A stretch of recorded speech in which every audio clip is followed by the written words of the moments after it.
Cria em mim, ó Deus, um coração puro e renova dentro de mim um espírito inabalável.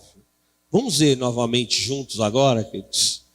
Cria em mim, ó Deus, um coração puro e renova dentro de mim um espírito inabalável. Senhor Deus, nós queremos te agradecer por esta palavra.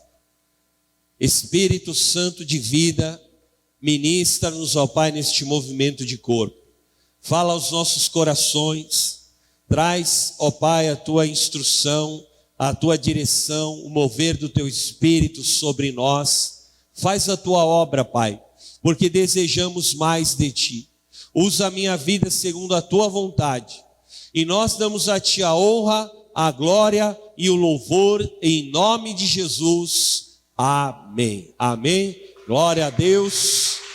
Pode se assentar por um momento, queridos. Nesse movimento de corpo, eu quero falar com vocês sobre essência apostólica. Amém? Queridos, a palavra de Deus, ela nos fala exatamente que quando nós tratamos sobre essência, nós estamos falando sobre a nossa identidade. Estamos falando sobre a nossa autenticidade diante do Senhor e sobre as nossas características espirituais. E a essência, quando você pega aí um perfume, quem gosta de perfume bom aqui? Gosta de ter um bom perfume, aquele perfume com uma essência maravilhosa. E o perfume, ele está determinado o seu valor de acordo com a essência. E quanto mais rara é a essência, mais caro é o perfume. E eu não sei se você sabe, o perfume mais caro do mundo custa $215 mil. Em reais dá quanto? Mais de 1 milhão. Você já pensou você pagar R$1 milhão em um perfume? Mas aí você fala, meu Deus, mas parece absurdo, mas não é. Porque a essência desse perfume, ela é rara. Ela é única. Amém? Agora, e esses perfumes que são imitações, o Baratex, que ele parece, mas não é. E por que ele é a imitação, querido? Porque a essência verdadeira daquele perfume não está nele. É uma essência falsa. E exatamente, espiritualmente falando, nós vemos a palavra nos falando sobre a essência. Por aqueles que têm a essência verdadeira do Espírito Santo, esses vão dar muitos frutos, amém? Fala assim, o Senhor quer que eu tenha uma essência verdadeira, genuína, para que eu dê muitos frutos. E Satanás, ele nos rouba por quê? Porque ele quer colocar em você uma essência falsa, quer que você viva imitando, mas não tenha o genuíno, aquilo que é puro, a visão pura e genuína que o Senhor colocou sobre a igreja, amém? Existe uma visão genuína, queridos, sobre nós. Existe uma visão pura, que tem uma essência maravilhosa, e que nós precisamos praticá-la, amém? Declare assim, em nome de Jesus, eu vou praticar a essência da visão apostólica, amém? Isso é um princípio espiritual. Lá em Malaquias 3:6, a Bíblia diz assim, eu sou o Senhor e eu não mudo. Deus não muda, querido. Então a essência ela permanece a mesma. Em Hebreus 13:7, a Bíblia também fala: Jesus Cristo é o mesmo ontem, hoje e eternamente. E qual é então a nossa essência? Eu quero falar, querido, com você sobre alguns pontos, sobre algumas coisas que são essenciais na nossa visão e na nossa vida. Em primeiro lugar, conquista. Fala assim: conquista. Amém? Vamos ler lá a palavra de Deus, lá em Isaías capítulo 53, versículo de número 11.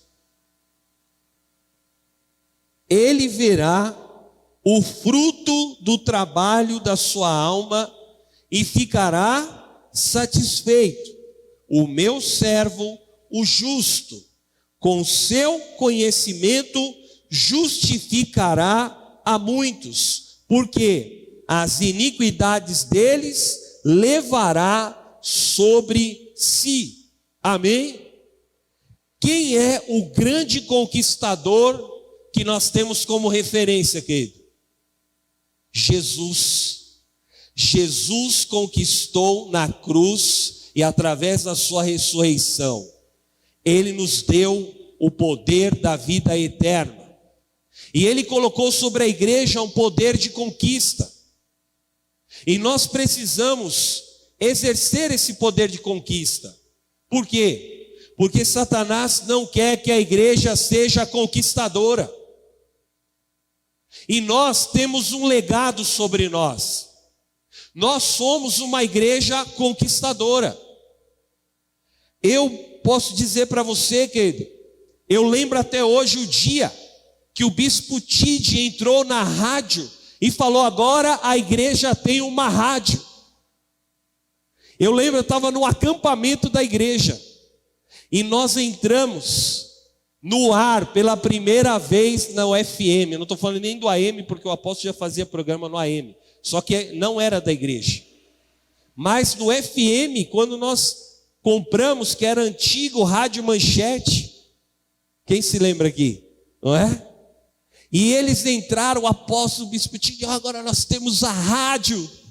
E nós fizemos um desafio para pagar aquelas rádios, porque não era uma rádio só, eram vários lugares de São Paulo e hoje no interior e no Brasil.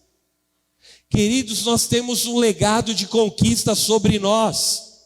E sabe o que Satanás quer fazer? Com que nós sejamos vencidos, ou pelo desgaste do dia a dia, ou pelo desgaste dos anos, ou até mesmo venha tirar de nós essa força, essa capacidade de conquista. E eu quero declarar em nome de Jesus que nós vamos resgatar essa capacidade de conquista em nome de Jesus, amém? Levante as suas mãos e diga assim: em nome de Jesus, nós vamos resgatar essa capacidade de conquista que Deus colocou sobre nós. Davi, ele era um homem extremamente conquistador. Davi, quanto mais ele conquistava, mais ele queria conquistar para Deus.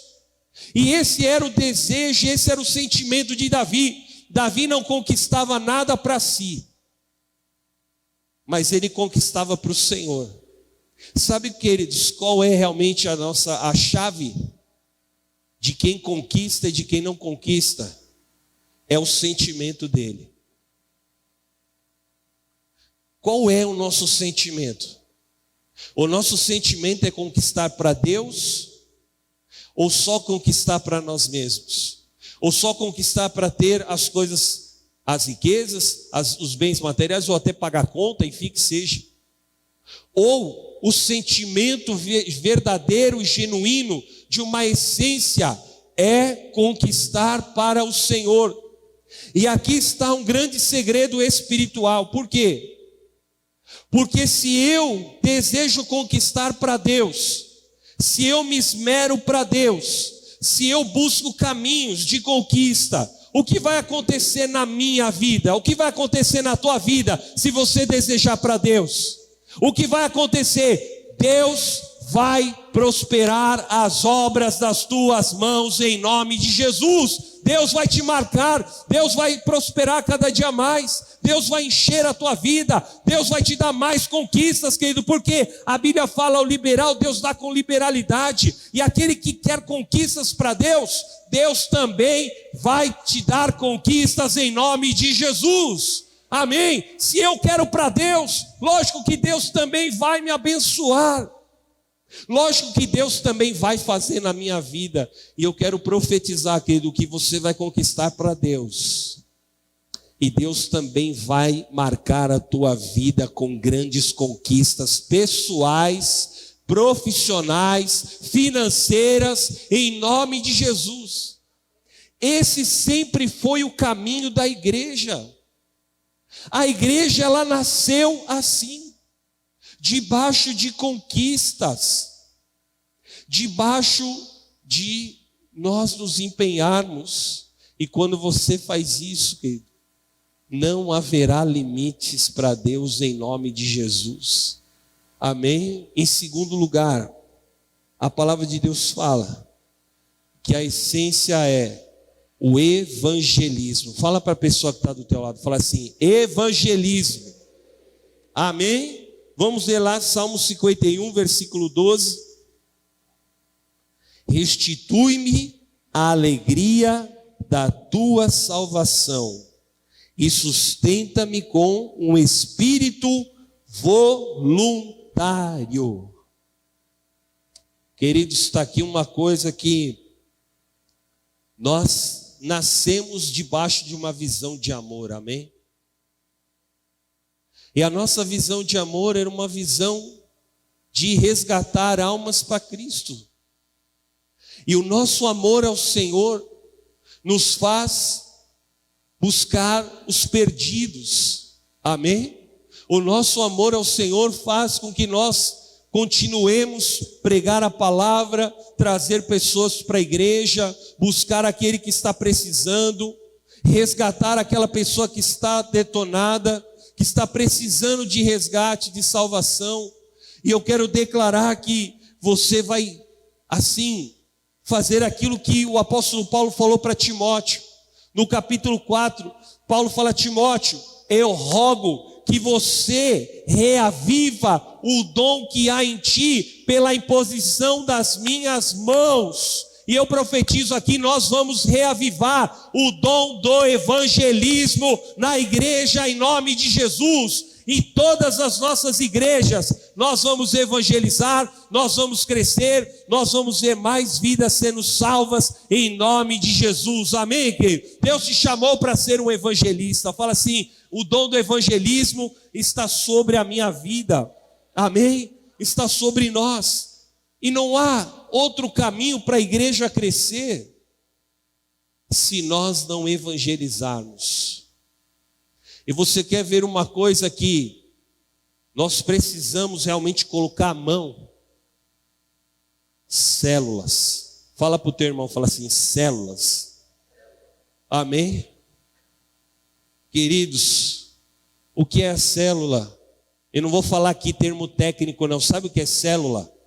É pregar na casa das pessoas. Querido, célula é uma forma de evangelismo. E por que nós não estamos abrindo as nossas casas? E por que nós não estamos sendo o anfitrião? Ou nós não estamos sendo o ministro de célula? O que é que nós estamos fazendo? Se nós não estamos evangelizando através das células. E aí tem pessoas que falam assim, a célula é um ministério perdido na igreja. Está amarrado. Perdido é quem fala isso. É perdido ou é deixado de lado porque nós não estamos valorizando.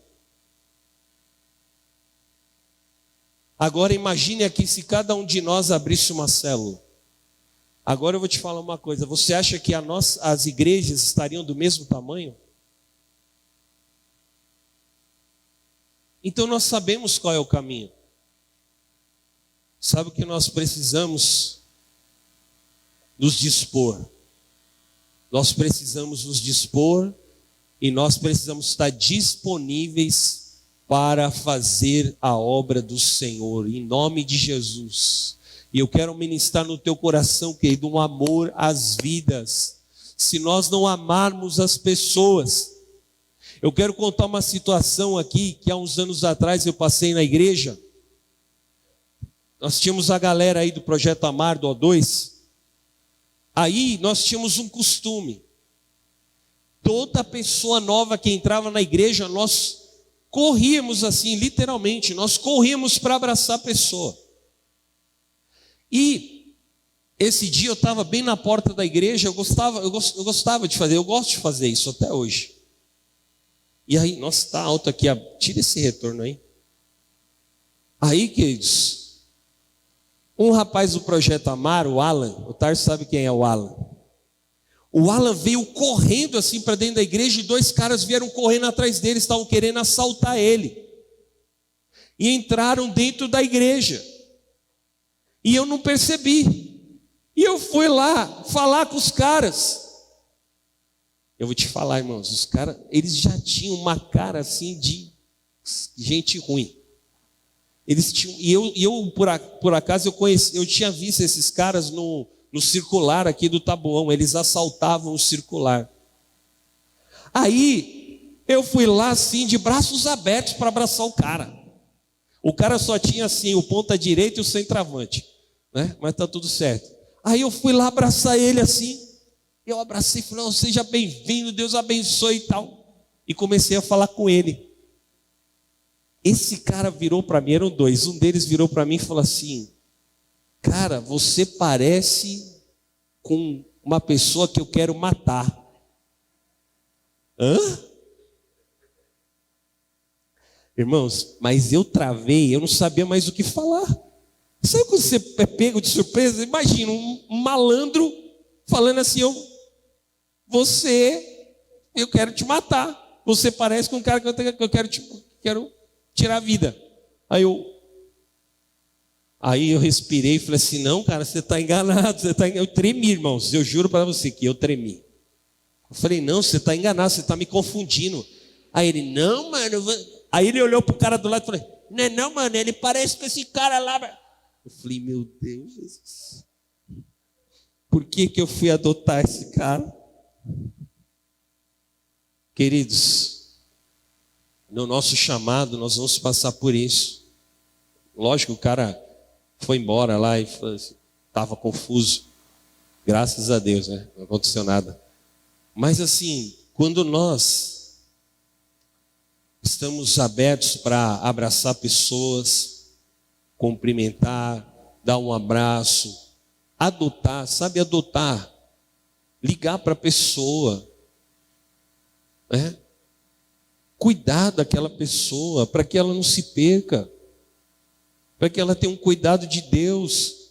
Nós amamos, sabe o que está acontecendo? Às vezes eu percebo, alguns de nós estamos desassociados disso, totalmente. Não, tem o ministério do adote.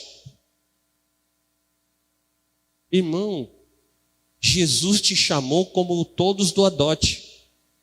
E se entrou uma pessoa pela igreja, se o Senhor trouxe essa pessoa, cara, abraça ela, adota essa pessoa, faz alguma coisa. Não, nós estamos preocupados com a nossa vida, ou com o ministério, ou com a correria, ou a coxinha que está saindo de um lado para o outro, ou é a camiseta da marcha. Tudo bem, todo mundo tem que ter, querido, mas isso tem que ser simples para nós, né? Não é a conquista, olha o Change Your Life. Apesar que hoje em dia poucos estão fazendo isso, né? Eu acho que até está faltando um pouquinho disso, né? Antigamente os oficiais ficavam com os convites e ingressos na mão. Compra aqui, e ele vendia, porque tem ousadia para vender. Agora hoje em dia, olha, nem quero chegar, hein? Tira de mim o ingresso, o líder lá se vira. Irmãos, a igreja é um corpo. Então nós precisamos voltar à essência. Amém? Fala assim comigo, em nome de Jesus. Eu vou voltar à essência. Eu vou abraçar as vidas. eu vou fazer a obra, eu vou batizar pessoas, eu vou me mover em nome de Jesus.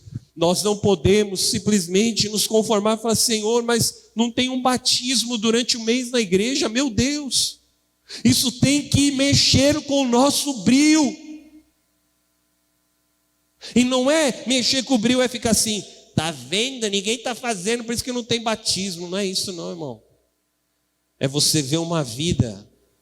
Você sabe, às vezes na igreja, quem não é batizado, pega ela no braço e fala assim: eu vou te dar uma aula de batismo. Ah não, é o líder do batismo que tem que dar aula.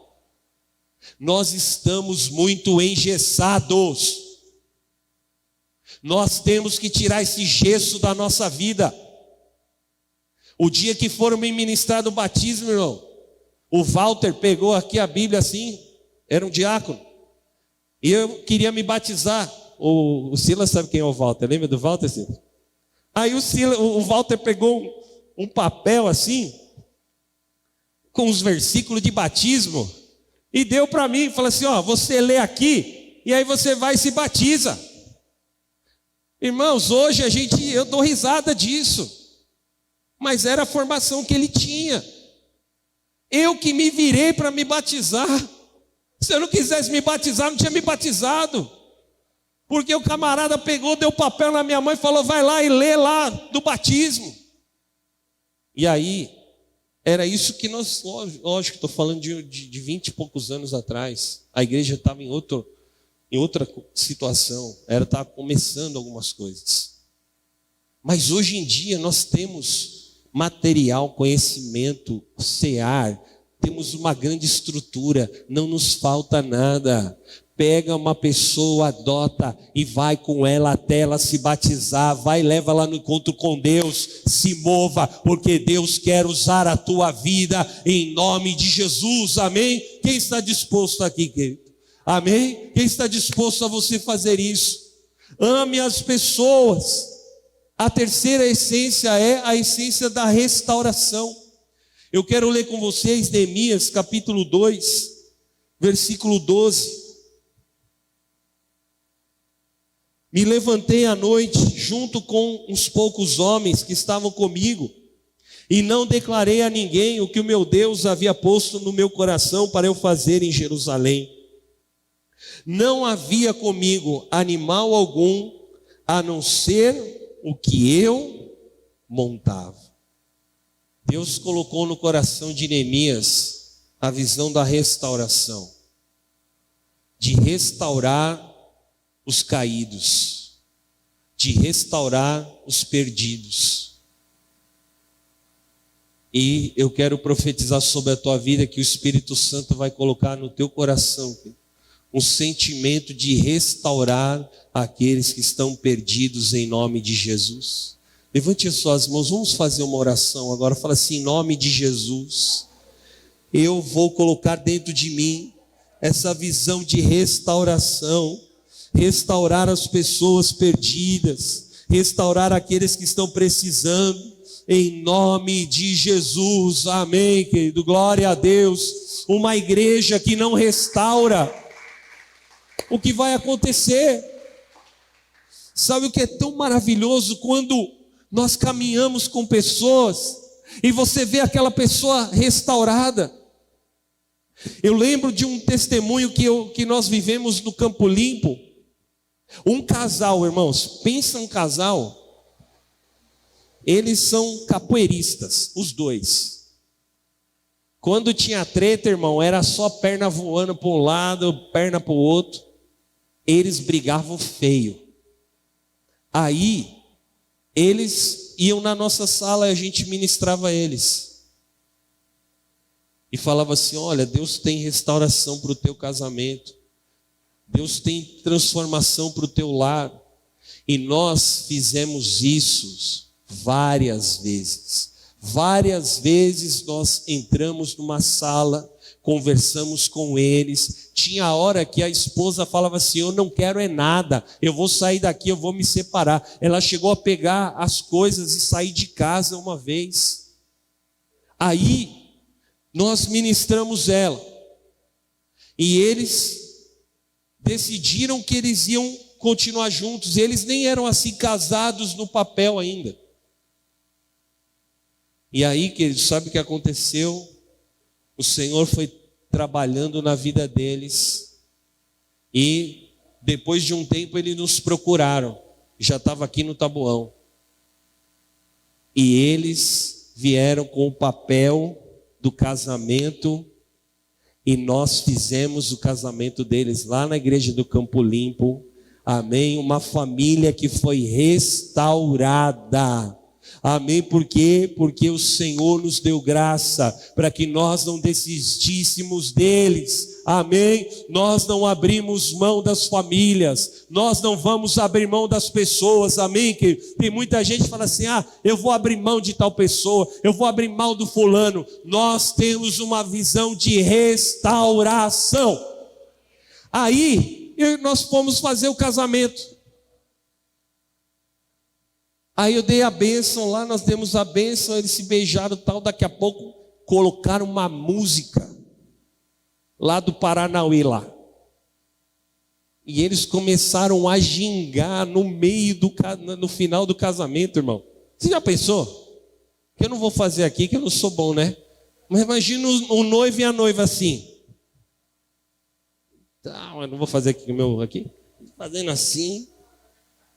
Aí daqui a pouco vinham umas crianças, que eles eram professores. Aí as crianças vinham e começavam. Aí depois vinham os adultos que eram amigos deles, porque eles são professores de uma escolinha de capoeira. E queridos, o casamento acabou em capoeira. Eu falei, eu nunca fiz um casamento como esse, mas eu glorifiquei a Deus. Por quê? Porque eu vi a restauração naquela família, para a honra e glória do Senhor. Amém? E uma das coisas que são mais chocantes é quando Deus coloca na tua vida as coisas assim mais inusitadas, casamentos inusitados. Eu já casei gente que também não queria mais ficar junto. Depois de 22 anos, resolveram casar, os filhos grandes já, e nós fizemos o casamento. Restauração. Fala assim: essa unção de restauração está sobre a minha vida. Você tem essa unção para restaurar pessoas. Você crê nisso, querido? Amém? Em quarto lugar, a quarta essência é a essência da palavra. Lá em Neemias 8:3, coloca para mim, eu não vou ler tudo. Mas em Neemias 8:3, a palavra fala que Neemias, ele tirou a estrangeirice de Israel. Por quê? Porque o povo começou a se relacionar com pessoas de outros povos, os asdodistas, os asdoditas. E aí as crianças nasciam, eu já até falei um dia numa pregação aqui, as crianças vinham até Neemias, e Neemias queria falar o hebraico com elas, o aramaico, as crianças falavam asdodita, né? É, por exemplo, assim, você falar português e alguém falar lá alemão. Já pensou? Você vai querer se comunicar com a pessoa, com a criança fala outra língua. Aí Neemias falou assim: peraí, tem coisa errada. Os homens e as mulheres estão se casando com mulheres de outros povos, homens de outros povos, tem estrangeirice, tem contaminação.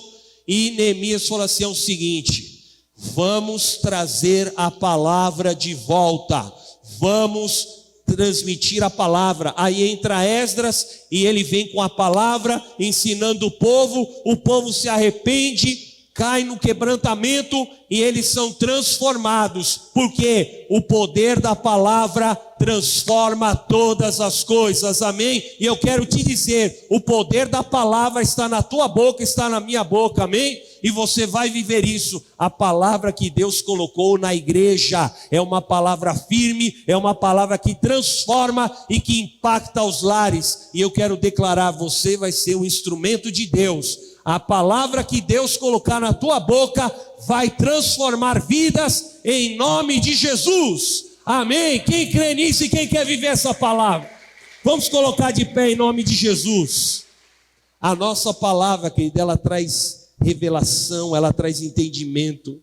A palavra que Deus coloca é Altar é um altar, querido, que é reconhecido pela palavra. Amém? A igreja renascer é conhecida pela palavra que é firme, que é forte. A palavra que impacta pessoas. É essa palavra que você tem na tua vida. E para encerrar, eu quero te dizer, a essência das nossas vidas é a unção. Amém? 1 João 2,27. A unção que Deus colocou em nós nos ensina todas as coisas.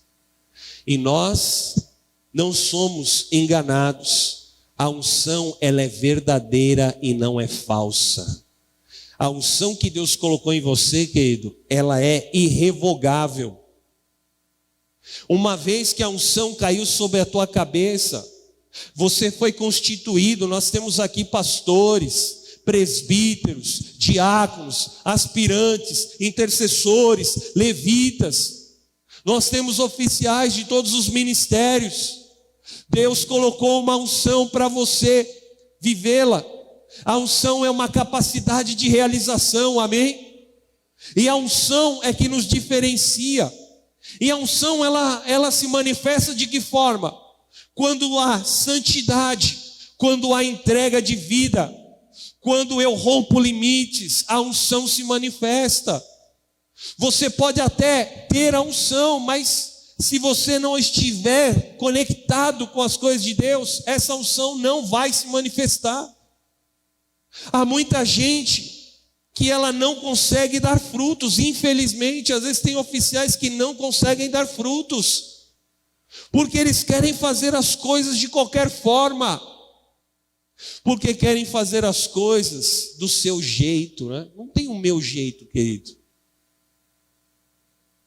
Existe uma visão, amém? Existe uma visão que é maravilhosa. Eu sempre brinco e falo assim, tem pessoas que vêm à igreja e querem inventar a roda. A visão é extensa, a visão é gigantesca, é grandiosa, tem tantas coisas para se fazer, já está tudo aí estabelecido, é só praticar a visão. Se você praticar a visão, irmão, você já vai ter muito trabalho. Aí tem gente, não, vamos fazer algo diferente da visão. Vamos inventar a roda. E não vai, sabe por quê? Porque você quer fazer sozinho. Sozinho ninguém prospera. Eu aprendi na minha caminhada. Eu só vivo em unidade. E a igreja que prospera é a igreja que vive em unidade. Amém? Porque unidade significa Atos 4. Eles tinham o mesmo espírito, eles tinham o mesmo sentimento. Por isso a igreja crescia, eles andavam na mesma direção. Nós vamos ser uma igreja que nós vamos andar na mesma direção, amém? Na mesma visão, no mesmo sentimento. E quando isso acontece, lá em Atos 5, o que aconteceu?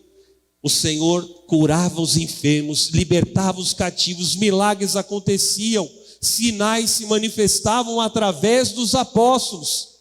E nós somos aqueles que receberam a unção apostólica sobre nós, amém? Então, na nossa vida, eu profetizo e declaro, acontecerá sinais, prodígios e poderes miraculosos. É 2 Coríntios 12:12. As credenciais do apostolado se manifestam por sinais, prodígios e poderes miraculosos. E eu quero declarar, o teu ministério vai ser um ministério de milagres. O ministério que Deus colocou na tua vida vai ser um ministério de maravilhas. Vai acontecer sinais, coisas espantosas vão acontecer. Deus vai te usar, porque Deus vai fazer acontecer coisas grandiosas no nosso meio. Se prepare, em nome de Jesus. Vai acontecer um grande avanço e um grande crescimento na obra de Deus na nossa vida, em nome de Jesus. Amém. Glória a Deus, querido. Receba essa palavra sobre a tua vida.